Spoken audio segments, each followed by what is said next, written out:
Welcome to Jim Apologetics. This is, as always, your host, Jim. Please remember to like, comment, and subscribe. Any comments you have about inquiries for future video topics, suggestions, or a debate request, put them in the comments section, and hopefully I will get around to it. Today will be a simple video.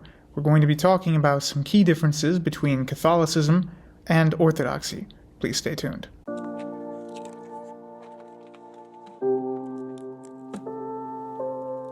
Welcome back. The first of the differences between Catholicism and Orthodoxy that we'll get into, some of which you are probably aware of and others I may need to go into more detail on, will be the issue of priestly celibacy. Catholicism believes in this as a tradition. Orthodoxy does not.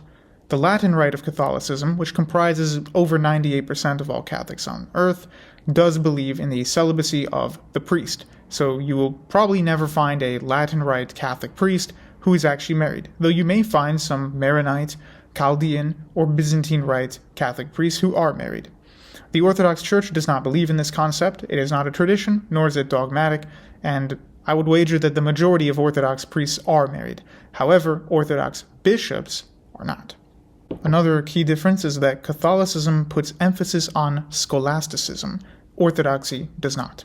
Scholasticism is the idea of mixing heavy amounts of philosophy and philosophical thought with theological development, thus producing doctrines of development and new theologies. Orthodox Christianity does not believe in scholasticism for the most part.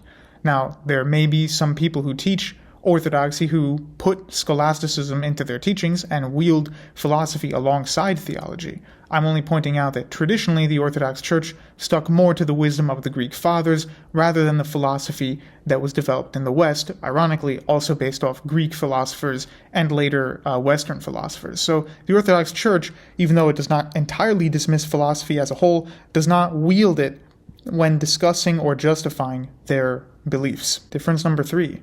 The Catholic Church believes in natural law or natural theology. The Orthodox Church does not. Natural law, to sum it up quite quickly, means that they believe everything can lead to the same path in regard to God alone. So we're not going to talk about other aspects of natural law right now, but natural theology when it comes to the one God. If you look at the teachings of the Vatican, they believe that all Christians worship the same God, and that Muslims also worship that same God, as do the Jews. So they believe that there is one generic God that everybody's worshiping, but that only Catholics are doing it correctly, and that the Catholic Church is the only one reaching God in the correct way and knowing God in all of his fullness. Whereas the Orthodox Church does not teach that at all. Orthodoxy does not teach that there is any generic God. There is no God that is common between all of us. Orthodoxy believes in Chalcedonian monarchical Trinitarianism, which other churches do not. Because if you want a monarchical Trinitarianism, you may find it also in the Oriental churches, but they're not Chalcedonian. Or if you want Chalcedonian, you'll find the Catholic churches, but they don't have monarchia. And yes, there are some Eastern churches who do not recite the filioque. So that is an interesting topic that the Catholics will have to deal with more than us Orthodox who are not in communion with those Eastern Catholics.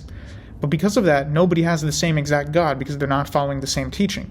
So the referent cannot be the same, and because the referent is not the same, we do not have the same God. Catholicism also believes in the filioque, whereas Orthodoxy holds to monarchia, which I had mentioned in the previous difference. The filioque in Latin means "and the Son," and this was a doctrinal development that arose in Spain to combat Arianism in Western Europe. It was never used in the Orthodox Church or anywhere really in the East.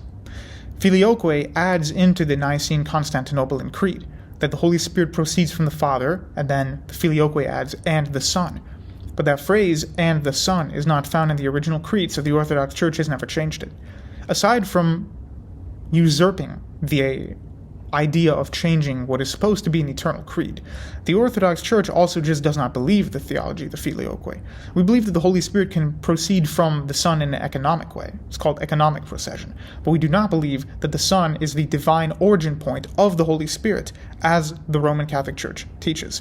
Therefore, the Orthodox Church believes in a strict monarchical Trinitarianism, that the Father and the Father alone is the sole generator and originator of the other two persons. The end. The Son does not generate and does not originate any persons, and the Holy Spirit does not either. Only the Father.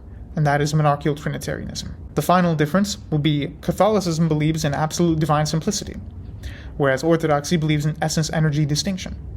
St. Gregory Palamas most eloquently defended the essence-energy distinction in his debate with Barlaam.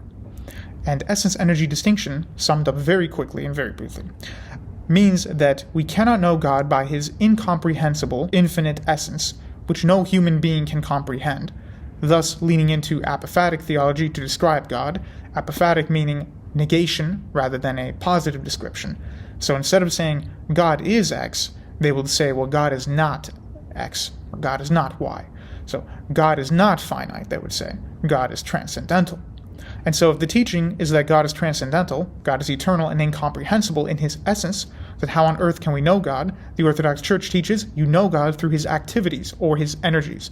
The Catholic Church does not teach this. They teach absolute divine simplicity instead.